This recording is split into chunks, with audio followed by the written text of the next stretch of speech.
नमस्कार दोस्तों। मेरा कातिल ही मेरा मुंसिफ है, क्या इंसाफ करेगा। इसको यूं भी कहते हैं, मेरा कातिल ही मेरा मुंसिफ है, क्या मेरे हक में फैसला करेगा। तो कमोबेश आज यही स्थिति है। मेरा कातिल वही है जो मेरा मुंसिफ है, और वो कौन है और उसके कारण क्या हो रहा है, यह देखने की जरूरत है। जिस तरीके से मीडिया चैनल्स के कुछ एंकर्स जो नफरत फैलाते थे, आग लगाते थे समाज में, देश में और सब जगह, उस नफरत की आग को पनपाते थे। जब इंडिया ने उनके बायकॉट का फैसला किया तो उन्हें लग रहा है कि लोकतंत्र पर हमला हो गया और लोकतंत्र के चौथे स्तंभ पर हमला हो गया, निष्पक्षता पर हमला हो गया, सवालों पे हमला हो गया। साहब, सवाल तो आपने कभी जनता के पूछे ही नहीं, कार्यक्रम भी आपने कभी जनता के लिए नहीं किए। जो भी कुछ किया अपने एजेंडे के तहत किया, अपनी कंपनी के प्रमोशन के लिए किया और भारतीय जनता पार्टी नरेंद्र मोदी की ब्रांडिंग के लिए किया। जब आप यह सब करते हैं, फिर जब कोई सवाल उठाता है, सब यदि किसी को सिर्फ सवालों के कारण किया गया होता तो मुझे लगता है 100 से अधिक एंकर ऐसे होते, लेकिन सवालों के कारण किसी को नहीं किया गया। इनमें जिन 14 एंकर्स का बायकॉट किया गया, ये वही एंकर हैं जो हिंदू मुस्लिम करते हैं, जो तथाकथित तमाम धर्म के नाम पर धर्म के संरक्षक बन जाते हैं और कभी गौरक्षकों के नाम पर हिंसा करने वालों का साथ देते हैं, कभी नफरत में हत्या कर देने वालों का साथ देते हैं, कभी किसी एक धर्म विशेष के लोगों का शोषण करने वालों का साथ देते हैं, उन पर हमला करने वालों की, उनकी हत्या करने वालों का साथ देते हैं। तो जब ऐसा करते हो, जो मणिपुर में हो रही हिंसा, वहां के पीड़ितों के साथ खड़े होने के बाद बजाय सरकार के साथ खड़े हो जाते हैं, जो नू हिंसा में अपराधियों के साथ खड़े हो जाते हैं, जो जिस तरीके से पनपाते हैं, जो बगैर ट्रायल पूरा हुए ही किसी व्यक्ति को अपराधी ठहरा देते हैं, तो साहब उन एंकर्स का बायकॉट किया गया है। और जब उनका किया गया तो सवाल भी बनता है, और सवाल जायज। यही बात है कि आज वो सारे एंकर जो मुंसिफ बने घूम रहे थे, उन्हीं की अदालत थी, उन्हीं के वकील थे, उन्हीं के सब थे, और बेचारा मुल्जिम की तरह खड़ा था विपक्ष इंडिया, जो सही सवाल करता था, जो कहता था जनता के सवालों पे बात करो, जनता पर बात करो, जो सवाल करता था। लेकिन उसके सवाल, उसकी बातों को दबाया जाता था, कहने को उसे टाइम दिया जा रहा है, लेकिन जब वो बोलता था तो इतने बार उसे काटा छाटा जाता था, कुछ कहना नहीं। मैं अभी हाल के दिनों में एक चैनल पे, जो अपने आप को कहता है देश का सबसे बड़ा चैनल हूं, उस पे एक डिबेट पे बैठा और उस दौरान इतना मुझे टोका गया, और इन्हीं 14 एंकर्स में से एक एंकर, वही दूसरी तरफ एक राजनीतिक विश्लेषक के भेष में आरएसएस भाजपा का व्यक्ति बैठता है, उसे कई बार बोलने का भी मौका दिया गया और उसकी बात को भी नहीं काटा गया। लेकिन मेरे बोलते ही उन्हें तकलीफ होने लगी। क्यों? मैं तथ्यों पे बोल रहा था, किसी का साथ नहीं दे रहा। इसके बावजूद तकलीफ होती, क्योंकि उन्हें तो अपना एजेंडा साधना है, उसके मुताबिक आपको मौका देना। यदि उनके एजेंडे पे खड़े होइए तो आपको पूरा मौका मिलेगा। तो जब आप यह करते हैं तो वास्तव में आप बैठा करके जज बन के कत्ल करते हैं, और जज बन के आप न्याय दिखाते हुए जब कत्ल करते हैं तो सबसे बड़े अपराधी आप। लेकिन आप उन्हें कह रहे हैं जिन्होंने कहा बायकॉट, उन्होंने आप पर हमला नहीं किया, उन्होंने कुछ और नहीं किया, लेकिन आप, क्योंकि जनता के सरोकारों से आपका कोई वास्ता नहीं, आपने क्यों नहीं सवाल किया कि मोनू मानेश्वर को गिरफ्तार किया जाए, उसने इतने बड़े जघन्य अपराध किए हैं, उस पर क्यों नहीं हो? आपने तो मीडिया ट्रायल करके उसे निर्दोष बता दिया था। तो आप लोग वो और कांग्रेस के जो वहां के विधायक हैं नूह के, जो अन्याय के खिलाफ बोल रहे थे, आवाज बन रहे थे, उन्हें आप मुल्जिम बनाने पे तुले थे। तो यह स्थिति है कि आप कैसे लांछित करें, और उसका पूरा आप खेल रच रहे थे। किस तरीके से आपने उसको प्रस्तुत किया। तो अपराधी आप, किसी और ने तो नहीं किया था। जब कर्नाटक में एक जन कल्याणकारी योजना शुरू की गई, स्वावलंबी बनाने की योजना शुरू की गई, नरेंद्र मोदी भी तो कहते हैं आत्मनिर्भर भारत, उस पर बात नहीं करेंगे, वहां पे बात करेंगे। वहां पर सभी समुदायों के लिए की गई, अल्पसंख्यकों के लिए तो सिर्फ 50% छूट थी।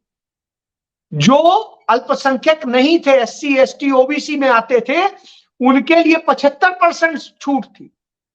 और SC ST OBC में जो आ रहे थे वो हिंदू थे, अल्पसंख्यक कोटे से नहीं थे।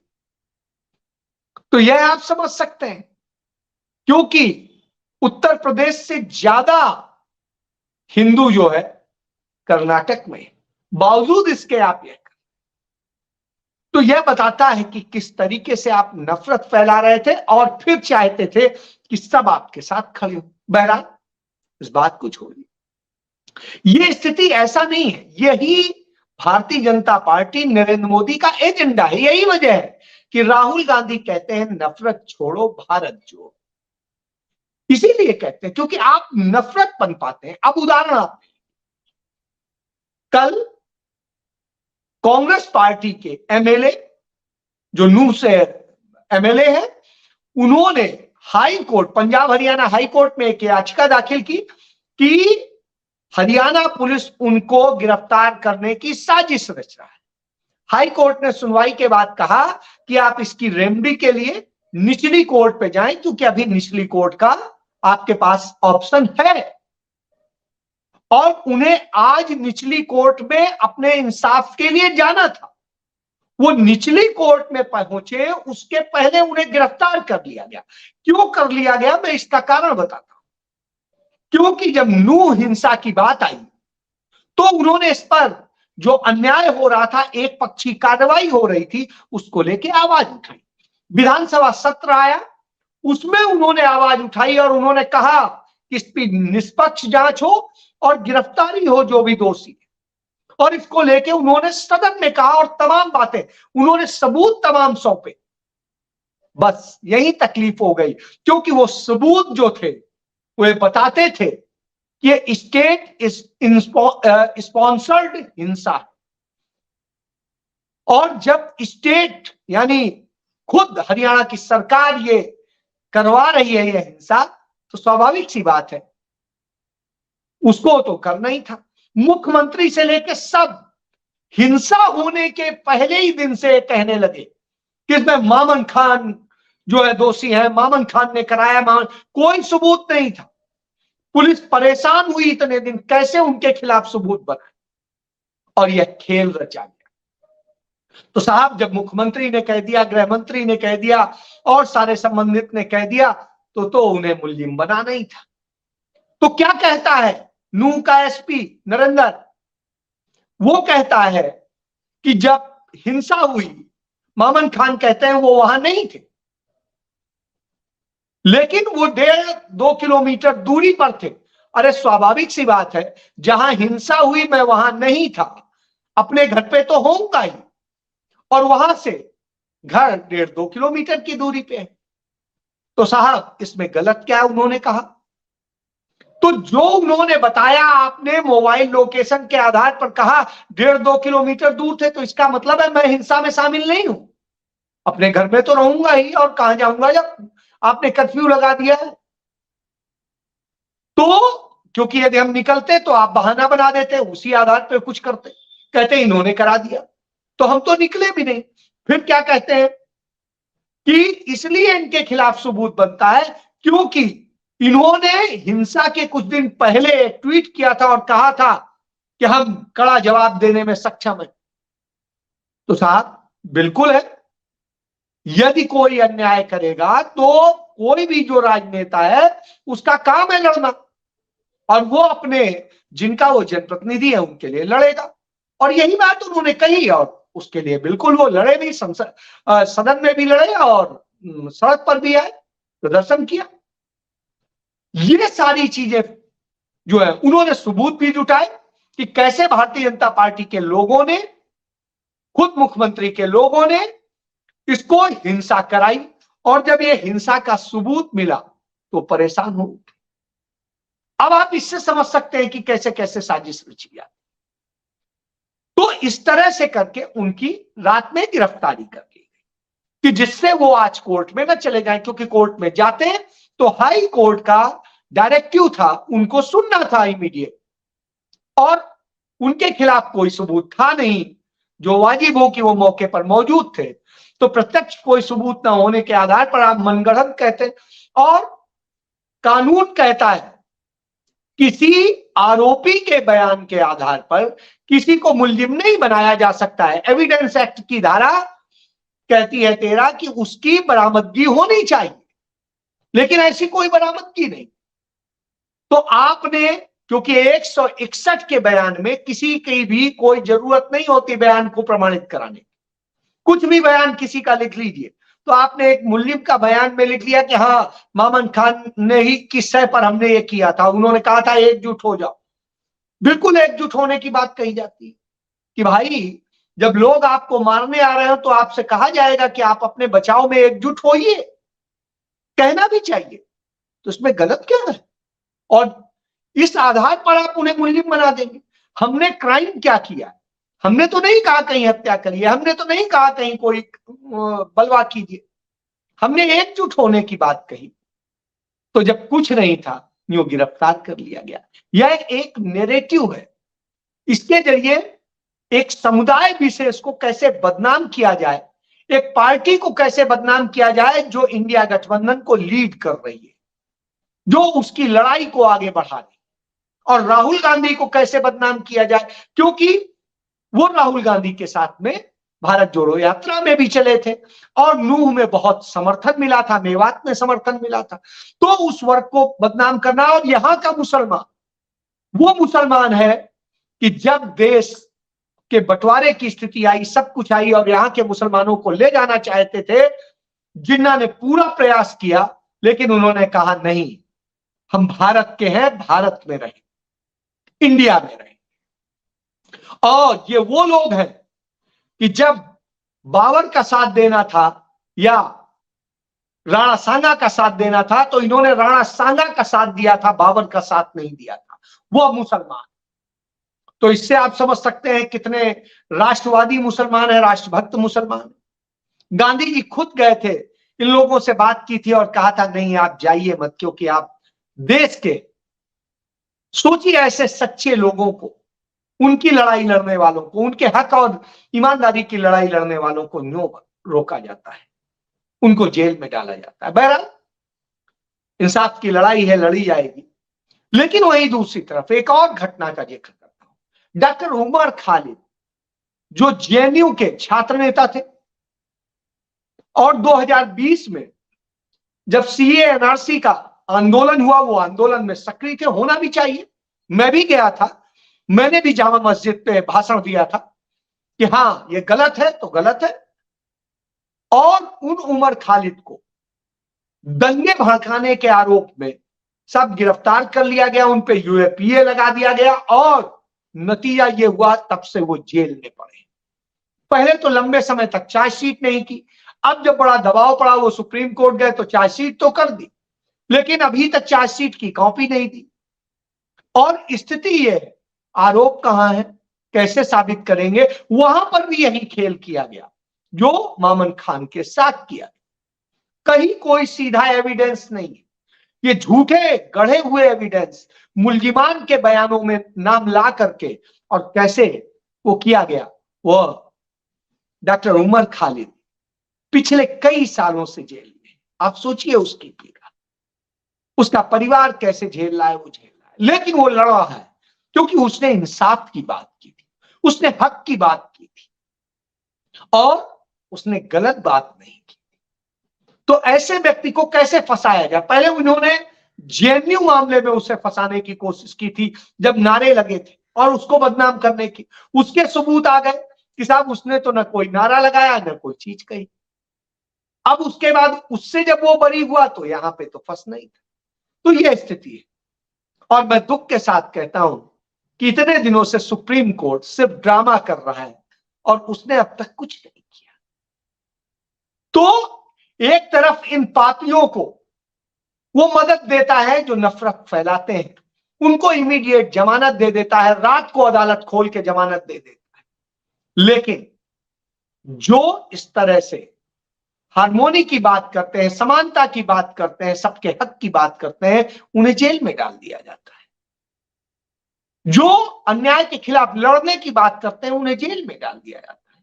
तो यह भारतीय जनता पार्टी का चरित्र है और उस चरित्र में यह गोदी एंकर्स, गोदी मीडिया के एंकर्स या कहेंगे चरण चुंबा न जाने क्या क्या नाम है इनके, वो लोग किस तरीके से उसे जस्टिफाई करने के लिए मीडिया ट्रायल करते हैं और उन्हें मुल्जिम बना के पेश करते हैं बगैर कुछ हुए। जैसे आपको याद होगा किस तरीके से राहुल गांधी को डिफेमेशन केस में अदालत ने जितना नहीं कहा उससे ज्यादा मीडिया ने कह डाला। उसके अलावा और बहुत सारी चीजें, एक नहीं है, ऐसे जाने कितने किस्से हैं। इसके बाद कहते हैं हम लोकतंत्र। लोकतंत्र क्या कहता है? यदि आप कहते हैं आप चौथा स्तंभ है तो आप नैसर्गिक न्याय के सिद्धांत का पालन करेंगे, आप दोनों पक्षों को मौका देंगे। आपने नहीं दिया, आप एजेंडा सेट कर रहे थे, आप किसी के लिए काम कर रहे थे और वही है। इसलिए जरूरी है कि हम सब सच को जाने और यही जरूरी है क्योंकि हमें मोहब्बत की यदि हम दुकान नहीं खोलेंगे तो ये नफरत इसी तरह से कराती रहेगी और ये नफरत हमारे आप में करती है। अब खुद प्रधानमंत्री नरेंद्र मोदी नफरत को बोने लगे हैं, इससे बड़ा और सबूत क्या हो? और ये एंकर कल अपने बचाव में जैसे बिलबिला रहे थे, बकबक कर रहे थे, आप देखिए कि हम सनातन धर्म के लिए, हम इसके लिए। अरे आप ठेकेदार हैं, आप क्या हैं? आप सनातन धर्म में क्या है? आप न शंकराचार्य हैं, न जगत गुरु हैं, न आप कोई पीठाधीश्वर हैं, न आप महामंडलेश्वर हैं, न आप कोई विद्वान हैं। आपकी योग्यता क्या है? तो इस तरह की स्थितियां हैं और इस तरह की स्थिति वाले ठेकेदारी बता रहे कि हम तो ये, हम तो वो। क्या आपके परिवार के किसी व्यक्ति ने इस देश के लिए शहादत दी है क्या? इनमें से जितने 14 नाम हैं इनमें से एक भी व्यक्ति नहीं है। हाँ, मेरे परिवार के लोगों ने दी है, इसलिए मैं कहता हूं मुझे राष्ट्र से प्रेम और मैं उसके लिए लड़ूंगा। लेकिन बताइए आपने क्या दिया है? कुछ नहीं। तो ऐसी स्थिति में यह बिल्कुल साफ है कि जो लोग न लड़े, न जिनका कोई योगदान है, न जिनका लोकतंत्र में योगदान है, न जिनका पत्रकारिता में योगदान है, जिन्होंने पत्रकारिता को कलंकित किया है, वह लोग अब कहते हैं कि वो पत्रकार हैं, यह लोकतंत्र पर हमला है, यह अघोषित आपातकाल है। भैया जो विपक्ष में बैठा है वो अघोषित आपातकाल नहीं है, अघोषित आपातकाल है वो नरेंद्र मोदी ने कर रखा है कि आप उनका सिर्फ चरण चुम्बन करते रहिए, उनके जो है बने रहिए और दूसरों को दोषित करते रहिए। तो यह स्थिति और मुझे इसके साथ साथ शर्म आती है कांग्रेस पार्टी के तमाम उन लीडर्स को जो इसमें इनके साथ खड़े होते, क्योंकि इन लोगों के साथ मिलकर के वो एजेंडे चलाते थे। राहुल गांधी के खिलाफ पूरा अभियान जो है इन्हीं लोगों के साथ मिलके कांग्रेस पार्टी के ही वो कुछ लोग थे जो चला रहे। और सबसे ज्यादा आप ये समझिए, यदि किसी ने नुकसान पहुंचाया है देश को और कांग्रेस को और सबको, तो इन्हीं गोदी मीडिया के लोगों के साथ मिलकर के कांग्रेस पार्टी के ही कुछ नेताओं ने पहुंचाया है। उन्हें भी आइडेंटिफाई करने की जरूरत है, उन पर भी कार्रवाई की जरूरत है। एक नाम कुरियन का सामने आ ही गया, जब सारी चीजें हो रही थी, सब कुछ लड़ाई लड़ रहे थे राहुल गांधी, तब वो नहीं दिखाई दे रहे। अब कहते हैं हम इसके वो विरोध में है, मैं तो उसमें जाऊंगा। तो यह स्थिति है। इसी तरीके से और भी बहुत सारे लोग हैं ये मुझे बताने की जरूरत नहीं है। इसके अलावा ये लड़ाई लड़ने की जरूरत है, कानूनी रूप से भी और दूसरे रूप से भी, क्योंकि सच के साथ खड़ा होना बेहद जरूरी है। नहीं तो ये झूठे मक्कार सत्ता में है, इनको सत्ता का संरक्षण है और ये बर्बाद करेंगे, लोगों को झूठे मुकदमे में फंसाएंगे और भविष्य बर्बाद, आपका भी हमारा भी और सबका। इसलिए हम सबको चिंता करनी चाहिए और उसके खिलाफ आवाज बनना चाहिए, लड़ना चाहिए। मैं भी मामन खान की तरह कहता हूं, हमें एकजुट होकर के इसका मुकाबला करना है इस अन्याय का। और मैं भी उमर खालिद की तरह बात करता हूं कि हमें इंकलाब करना होगा, क्योंकि पत्रकारिता इंकलाबी होती है, वह चरण चुंबक नहीं होती। और इसीलिए राहुल गांधी जब लड़ रहे हैं तो हमें साथ खड़ा होना होगा। जय